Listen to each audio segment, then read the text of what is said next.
பாஜக நிர்வாகி ராஜா மீது 3 பிரிவுகளில் வழக்கு பதிவு செய்யப்பட்டிருக்கிறது. திருப்பரங்குன்றத்துக்கு சென்றபோது தடுத்ததால் போலீசாரிடம் ராஜா அத்துமீறி நடந்து கொண்டதாக கூறப்படுகிறது. இந்த நிலையில் அவர் மீது 3 பிரிவுகளில் வழக்கு பதிவு செய்யப்பட்டிருக்கிறது. விரிவான விவரங்களோடு இணைகிறார் எம்முடைய செய்தியாளர் சதாம். விரிவான விவரங்களை வழங்கலாம்.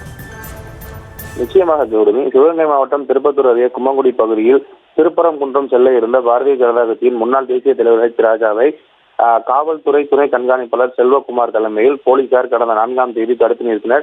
இதற்கு மறுப்பு தெரிவித்த ராஜா தான் நடித்துக் கொண்டிருக்கும் கந்தன்மலை திரைப்படத்தின் டப்பிங் பேசுவதற்கு போய்க் கொண்டிருக்கிறேன், தன்னை தடுக்க வேண்டாம் என்று வாக்குவாதத்தில் ஈடுபட்டார். அப்போது போலீசார் முன்னெச்சரிக்கை நடவடிக்கையாக ராஜாவை தடுத்து நிறுத்துவதற்காக கூறினர். இந்நிலையில் போலீசாருடன் வாக்குவாதத்தில் ஈடுபட்ட ராஜா தமிழக அமைச்சர்கள், மதுரை மாவட்ட ஆட்சியாளர் மற்றும் காவல் ஆணையர் ஆகியோரை விமர்சித்து பேசினார். இந்த நிலையில் நேற்று இரவு நாச்சியாபுரம் காவல் நிலையத்தில் ராஜா மற்றும் அவரது ஓட்டுநர் மீது போலீசார் 3 பிரிவுகளின் கீழ் வழக்கு பதிவு செய்துள்ளனர்.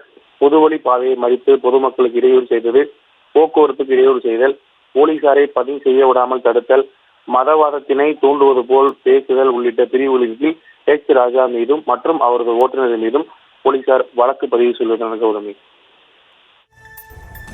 விவரங்களுக்கு நன்றி சதாம்.